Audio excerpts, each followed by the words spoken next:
Hello YouTube, how are you all today? Today I want to talk about the new Tolkien film that came out last month. If you've been following my channel for a while, you know that I am a massive fan of J.R.R. Tolkien and his Middle Earth universe. Tolkien has influenced me as a reader of fantasy, he's influenced me as a writer, and later on he inspired me to become a linguist. He has essentially influenced me at every level of my intellectual life. So when I saw there was going to be a movie made about him, of course I really wanted it to be good, and I was so excited. I saw it with my boyfriend 2 days after it came out. I went into this film knowing a general timeline of Tolkien's life, but maybe not to so much granular detail. And of course, I came out of the film with a lot of thoughts. I wanted to put out a review much earlier, at least 3 or 4 weeks ago, but deadlines hit me and exams hit me, and here we are. And in a way, it's good. I've been able to step back from the film a bit and think a lot about it and really articulate my thoughts. Just to let you know, this review does contain spoilers for the film. So if you haven't seen the film and you really want to go into it with a blank slate, watch the film first and then come back to this video. This video has 2 main parts, my likes and my critiques, and I'll end with my overall thoughts. So first, my likes. So this film covers Tolkien's childhood in Birmingham after his family relocated from South Africa, his romance with his later wife Edith, his time at Oxford, his experiences in the First World War, and his early years as an academic. I'm definitely not the first person to address this, but this film isn't super strict about keeping the chronological events of Tolkien's life straight. I didn't personally have a huge problem with this. Frankly, in the world of biopics, you'd be hard-pressed to find a film that is impeccably accurate. You've got films like Theory of Everything and The Imitation Game that dramatize events a bit more and switch them up a bit to serve the story. And they're still good films, and they don't necessarily disrespect the life of the person they're portraying. Ultimately, I look at biopics as interpretations of events, and as long as the interpretation is still respectful of the truth, I don't really quibble that much. This film is generally pretty good about following the chronology of Tolkien's life, and maybe a few things are out of sequence or oversimplified for the sake of the story. It's particularly accurate about the ideas he was creating at the time. Everything he was dreaming about in his younger days were ideas for the Silmarillion, and that's the history of Middle-earth from its creation, so very much pre-Lord of the Rings. So if you see Tolkien kind of hallucinating scenes from his future works during the Battle of the Somme,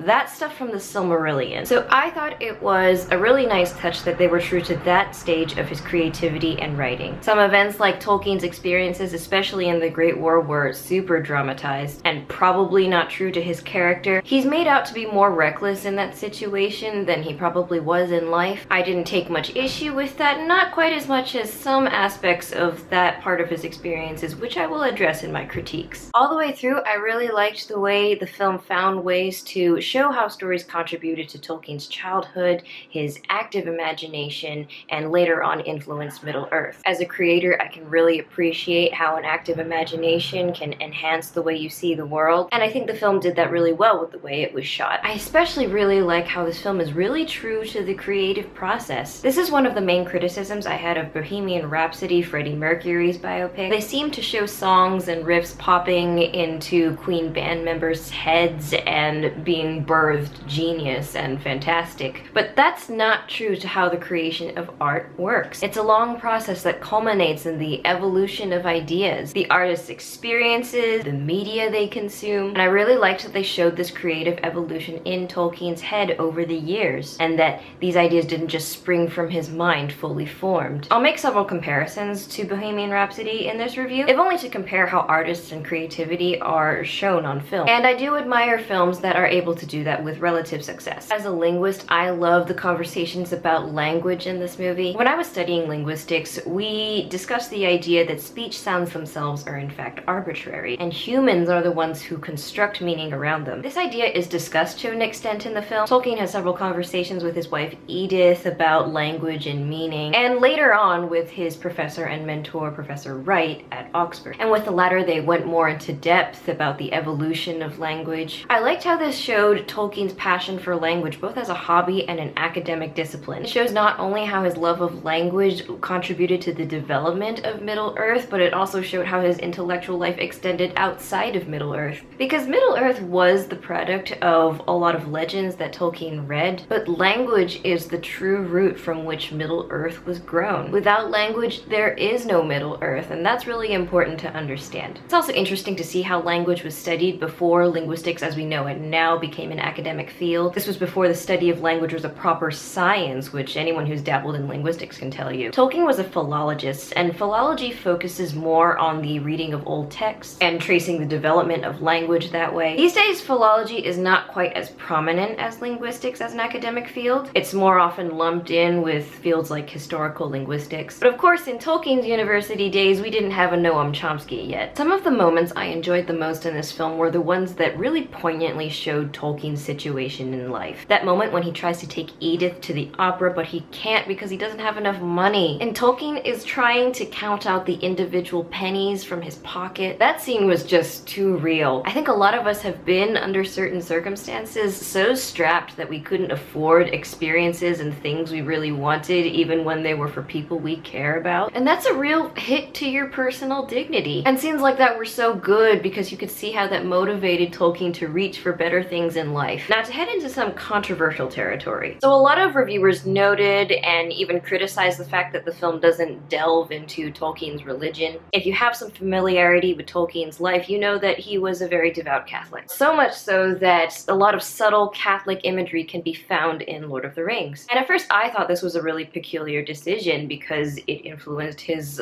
personal worldview and writing so much. But I started to think about it more, and I think I understand why that decision was made. Men of the West's review of this film also touches on this, and he made the point that this film actually addresses religion quite subtly, with the presence of Father Morgan, the Catholic priest who was responsible for Tolkien and his brother's upbringing after their mother died. His authority over Tolkien's life is especially shown when he compels Tolkien to leave Edith behind for a time, make something of himself, and then reunite with her again if their feelings are still the same. Men of the West pointed out how this dynamic also kind of parallels a lot of other relationships in Tolkien's later work, like Beren Luthien and Luthien's dad Thingol in the Silmarillion, and later on Arwen Aragorn and Elrond in The Lord of the Rings. And I liked how the film didn't explicitly point out this parallel between Tolkien's life and his work, but if you read a lot of Tolkien's work, you get this insight into why he wrote relationships that way. It might seem awfully antiquated, the idea that a man has to earn a woman like she's an asset or a reward, but if we do want to extend that concept into our modern day, it's actually really important for people to be sufficient in themselves before being in serious relationship, rather than relying on those relationships for sustenance. So overall, I think the film, like a lot of Tolkien's work, didn't want to be directly allegorical when it came to religion, but it found this subtle way to show how religious relationships influenced other relationships in his life. And of course, I loved all the Middle Earthy name drops and Easter eggs in this movie, especially when they were subtle and thematically matched what was going on in the film. You can kind of see Tolkien developing his dwarvish runes. You can see him writing down Gandalf's name along with dwarves from The Hobbit like Fili and Kili. I think my favorite one is when Tolkien's looking up at the night sky. This is when he's at Oxford, he's very drunk, he's very upset that Edith is engaged to another person, and he looks at the stars and he thinks of the name Erendil. If you don't know or recall, Erendil is a very significant figure from the Silmarillion, and he's referenced a lot later in The Lord of the Rings. After he fights in this massive battle against Morgoth, who is essentially Sauron's superior, he is fated to eternally traverse the heavens guarding the sun and the moon, and he is wearing one of the Silmarils on his brow. The Silmarils are these three light-filled gems that are the center of a lot of the conflict in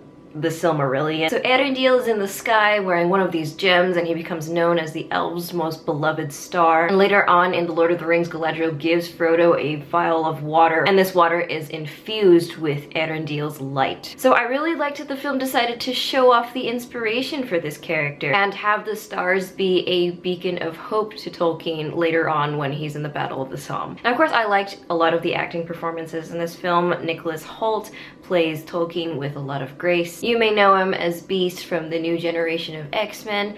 I know him mostly as Tony from Skins, so he's come a long way in his acting range. I think I really loved Derek Jacobi as Professor Wright. He does that idiosyncratic academic really well. Now, on to my critiques. So I said before that I liked a lot of the Middle Earthy name drops in this film, but there were also some that didn't quite work for me. Some of them just kind of made me cringe. There's this moment when Tolkien is looking at this old book in the library at Oxford, and he looks up and he says, Middle Earth, and we don't know what the book is, and the slipping in of the name doesn't serve the story. It's one of those moments that was shoehorned in and meant to make Tolkien fans' ears perk up when we don't know why or what the context is. There's that moment when Tolkien's either talking with his friends or talking about his friends, and they're saying we're a brotherhood, we're an alliance, and I'm like, don't say it. And it was almost like Nicholas Hoult just turned to the camera and went, we're a fellowship. And it's like, get it? A fellowship? So there are a few instances of moments like that. Moments that were obviously meant to be crowd pleasers, but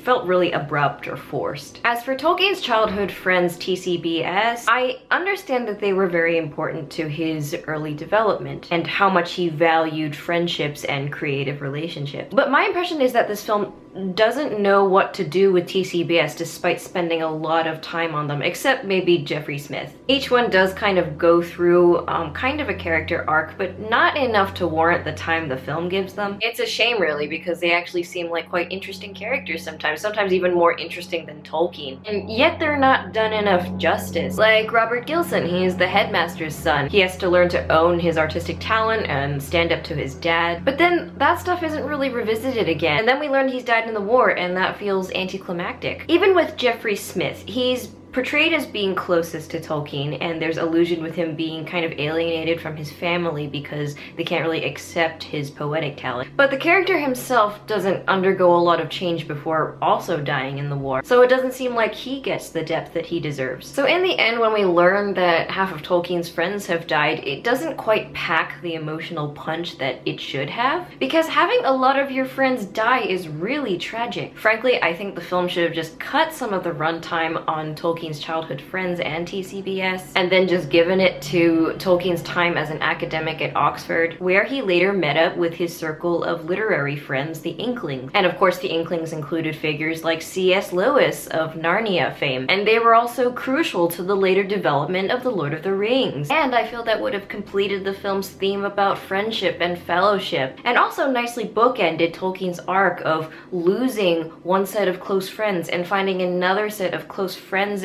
and creative and intellectual relationships. As it is, the film is trying to say something about friendship, but that statement feels incomplete. So some early criticisms of the film talked about how the film overplays the influence of the war on Tolkien's creativity. I actually really disagree with this. I think the war itself actually plays very little into the overall arc of the film. The Great War is used more as a framing device. So the film starts with Tolkien at the Battle of the Somme, and he flashes back to his childhood and his friends and his relationship with Edith. There isn't much time spent on Tolkien's days in the war. It really just focuses on his final days at the Battle of the Somme. And while he's flashing back, he's on a journey to find his friend Jeffrey, who's MIA at the time. I can kind of see what they were going for in this setup. It kind of sets up Tolkien on a quest, which parallels a lot of his characters who often go on quests. It kind of works, but it feels a bit contrived. It does end up forcing Tolkien of the film to make decisions that are probably out of character with Tolkien in real life. And during this journey, he has this Batman with him called Sam, who is an obvious parallel to Sam Gamgee. The film isn't really explicit about that. I don't know that Tolkien had a specific Batman called Sam, but I know the relationships he had with several of the Batmen he had during the war were a heavy inspiration for Sam Gamgee. So this Batman is very devoted to Tolkien. He takes care of Tolkien when he's ill, he runs errands for him, he sticks with Tolkien no matter what. That was the kind of unconditional loyalty and sense of duty that really made an impression on Tolkien. And yet I don't think there's enough development of Sam in the film. He just kind of does things for Tolkien, and that's his entire character arc. For me personally, a really important literary inspiration like that probably deserves more depth. The war's impact on Tolkien in general isn't really explored in depth. He's mostly portrayed as fever dreaming and hallucinating scenes from his future Silmarillion, and then he's sent home because he's too ill. At the end of the film, there's a lot of time devoted to Tolkien coming to terms with his friend Jeffrey's death, and then convincing his mother to posthumously publish his poem. And later on it implies that the war caused Tolkien some temporary writer's block. But I think the film could have done better showing how the war influenced Tolkien's personal philosophy. Even if the Great War wasn't the totality of the inspiration for the conflicts in Middle-earth, it made Tolkien confront how industry had made warfare so much more potent. And that's why his works have such an environmentalist theme to them, because he came to see machines and over-industrialization as the ultimate killer. But the only personal aspect that the war seems to change about Tolkien is that his writing is temporarily halted. He does this last service for his friend Jeffrey and gets his work out there. But I feel like based on his characterization in the rest of the film, that's probably a decision that he would have made anyway. So that isn't necessarily a character change. I realize the film couldn't delve with much depth into many of the themes that I've talked about, what with the available runtime. And I think the reason is similar to a film like Bohemian Rhapsody. This film tries to cover a lot of ground chronologically and thematically. This isn't a problem in and of itself, but generally the most successful biopics really pick one very specific period of a person's life to focus on,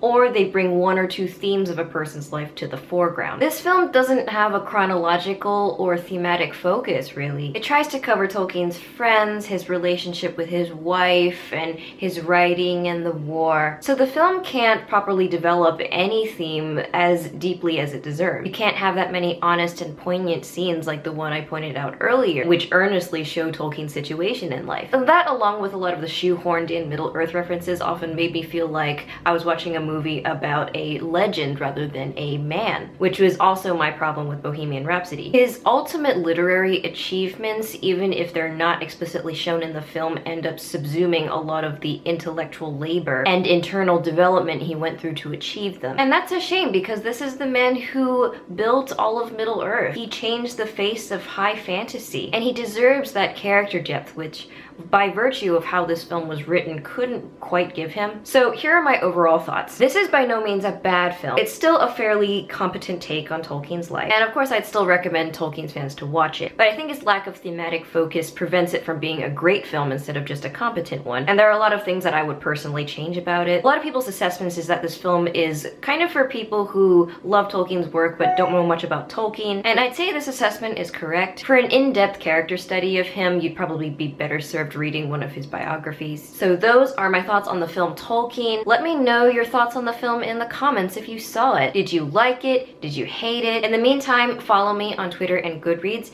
and subscribe to my channel if you like this video, and I will see you in my next one.